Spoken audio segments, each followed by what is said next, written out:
Happy Pride, everyone, especially to my fellow queers. I know this Pride in particular has already started out in a way that we never anticipated it to, with the pandemic and not being able to have our typical Pride that we look forward to every year to celebrate and come together to show our love for one another and get to know new people in our queer community and how to better be there for one another with resources or friendship, love, whatever it may be. But I know what's most pressing on my mind right now especially is everything that's happening with Black Lives Matter. And one thing as a queer person in the community is that I have to recognize that Pride actually started because of a Black trans woman and a Latinx trans woman as well. And without Marsha Johnson and Sylvia Riviera, we would not be where we are today to be able to celebrate Pride in the way that we have. And that it's not only about celebrating and loving one another, but Pride is also about certain liberations in regard to laws and regulations that surrounded us as queer people, that were prejudices against us in, obtaining housing, being able to adopt children, being able to marry, being able to even, just express yourself who you are, and not be ostracized for that. And I know that those things are still challenges that we face today as a queer as queer people, and I'm not erasing that at all, but just the acknowledgement that we are a lot further than we were 40 years ago, 50 years ago. And I know that there's still so much work that we need to accomplish, and and things have been backpedaling, especially with the current administration that we have, and backpedaling in the way of queer rights that have been able to be obtained in the last decade or so. And the folks that are running our government at this time are trying to strip that away from us again. And with Black Lives Matter and everything that's been happening, with marches and protesting and trying to bring awareness to other white people especially, of what is going on and what it means to be Black in this world. And that includes Black queer people, Black trans people, Black people that are disabled that are Black. It encompasses all people that are Black. And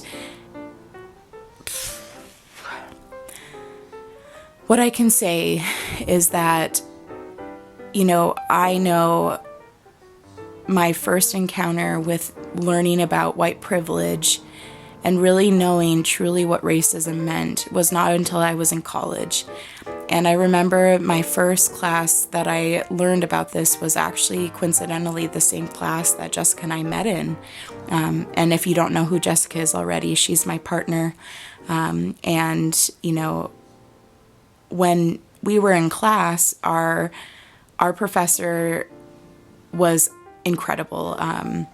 Her name is Jo Key, and she was teaching us. I don't remember what the class name was, but I know it was a women's studies class, and it was specific about race and women in class. I almost want to say it could have been called Women, Race, and Class. But what we learned in that class was about racism, white privilege, sexism, classism, many other isms that there are in the societal world. But I remember really my first, interaction was when she had us read Women, Race, and Class by Angela Davis. And I would highly recommend that book as a starting place for any person who maybe is new to the idea of racism, white privilege, or trying to unlearn what you've learned, maybe what those things have looked like in the past based on, your elementary school or your parents or whatever it may be. But either way, I remember after reading this book an assignment that we had from our professor was to write a paper about how we have privilege as a human.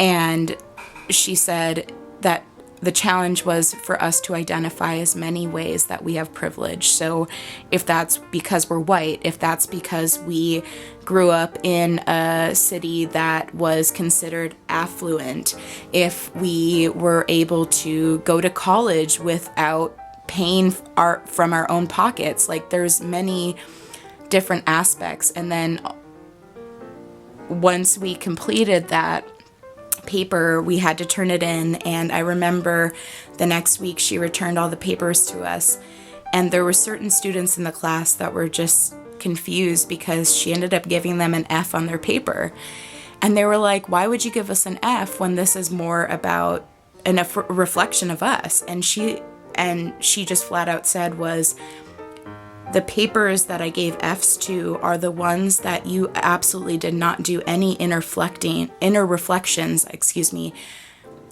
and I can acknowledge that based on how you wrote about yourselves. And so she had them rewrite those papers and reflect on how they had privilege. And it was really interesting because then it was that perspective of even people who felt that they didn't have a lot of privilege, even if they weren't Black, or if they weren't from a non-affluent society, or if they weren't, or if they were, a woman or a man or whatever it may be. But I just remember like the impact that had on our class. And then she even had us the first day to, Jessica, I remember this was the first day of class, and she was asking for a volunteer. And so Jessica raised her hand, and it was that you had to draw a map of like where you typically went on a like day-to-day basis.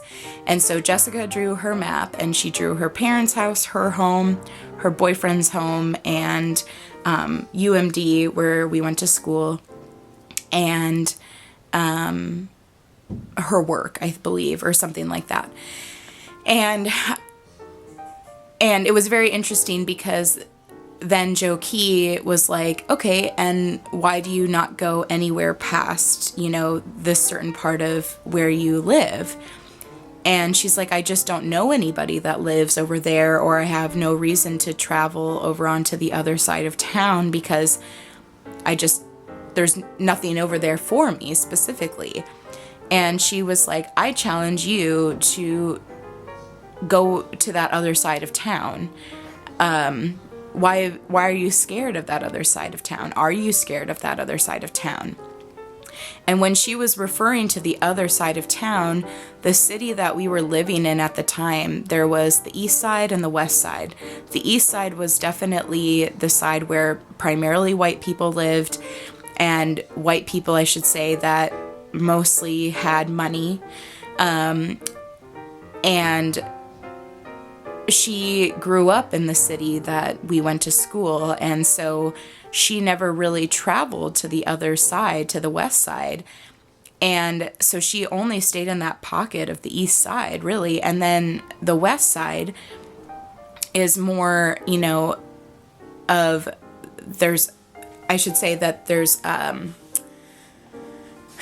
it's more lower class folks that live in that area. I would say that they try to claim that there's more gang activity that is on the west side of town. That's just happens to be also where a lot of businesses kind of have closed their doors and those kinds of things. So there's not a lot of businesses that are open in those areas that people are actually going to.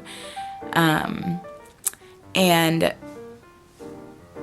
so anyways, so it was just very interesting, and I was eye-opening as well in the way of how can you live in one place and not go to the entirety of the city.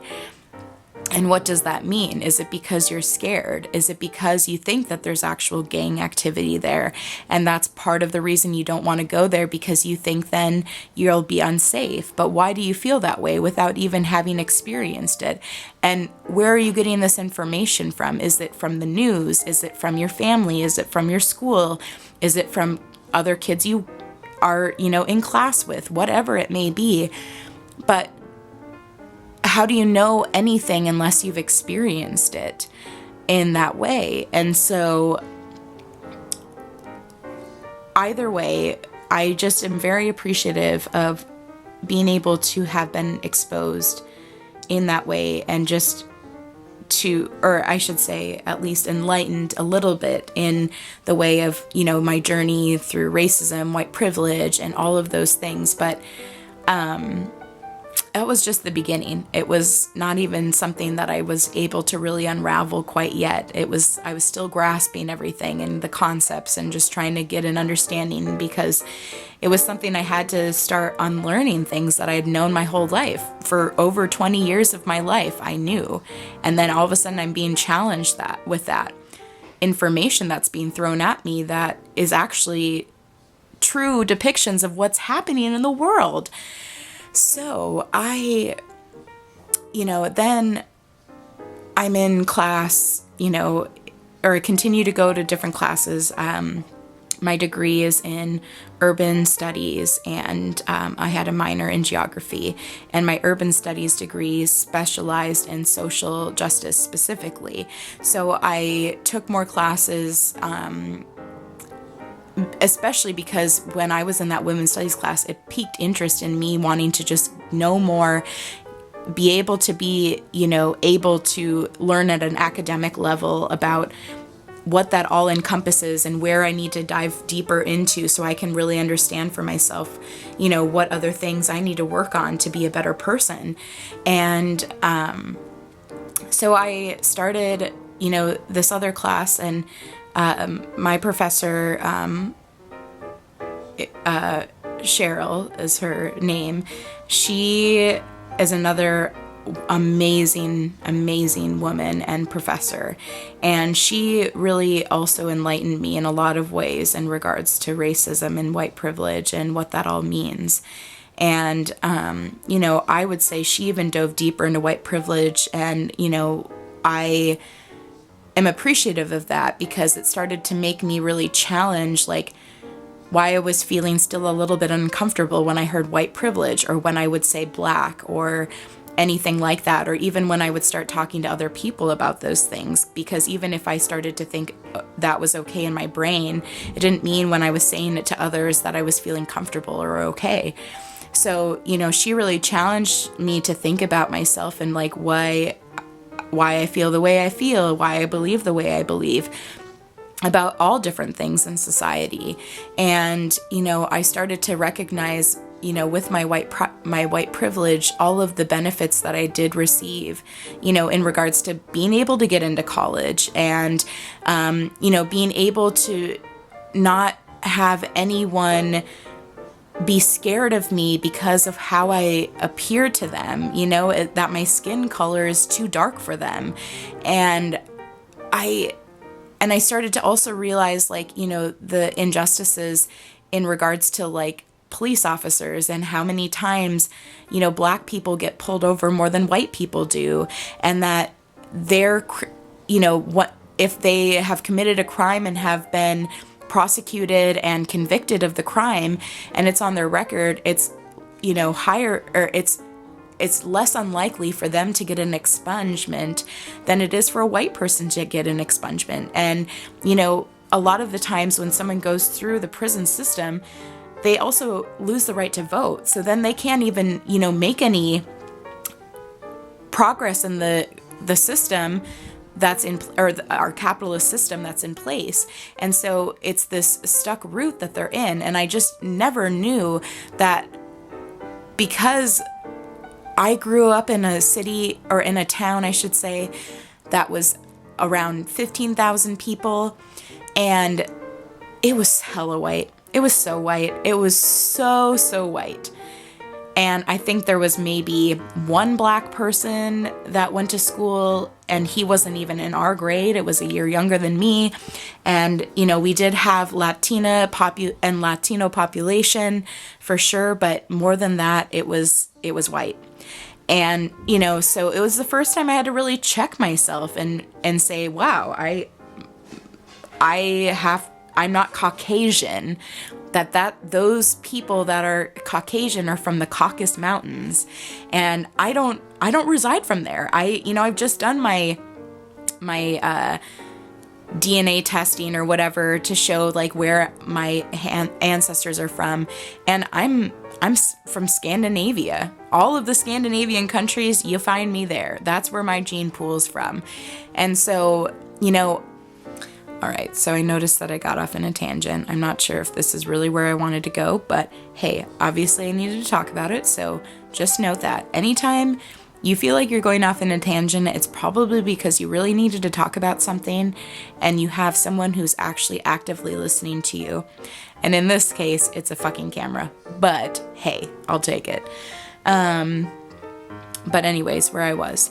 So I don't want to take up too much time in regards to, you know, how I've learned about white privilege and what makes me know more or anything about, you know, racism than anybody else, because that is not my intention of this video. I'm just sharing in regards to, you know, when I started to learn about this and want it to be that other white people, you know, maybe can identify with this, and the saying that, you know, you're just really realizing for the first time in your life, you know, what it means to have white privilege and to be racist, and what, you know, covert and overt racism might look like, and all of those things, or microaggressions.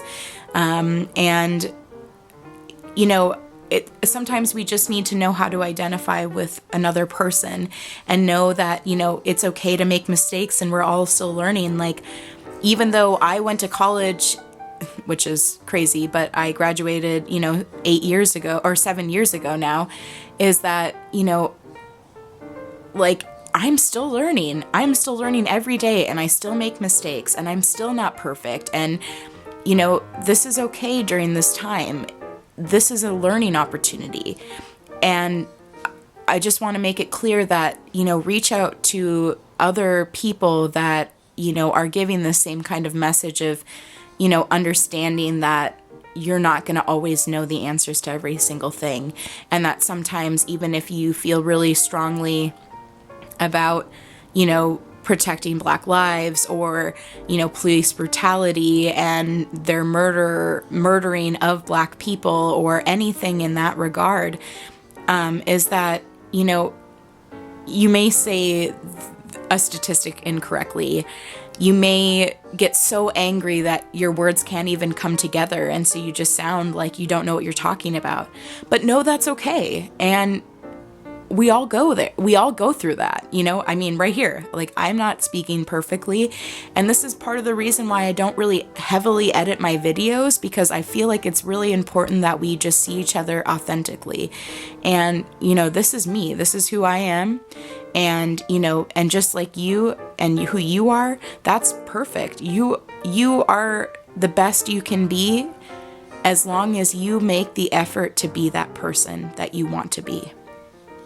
And so, you know, if you are feeling stuck, or you don't know what resources to turn to, or where to begin, or even if you feel that you understand what is all happening in the Black Lives Matter movement, you can reach out to me. You know, I want you to know that I, again, am a part of your community. And this is part of being a part of community, is reaching out to one another when we have questions and we don't understand things completely. And I'll learn with you, because that's what we should be doing, is learning together.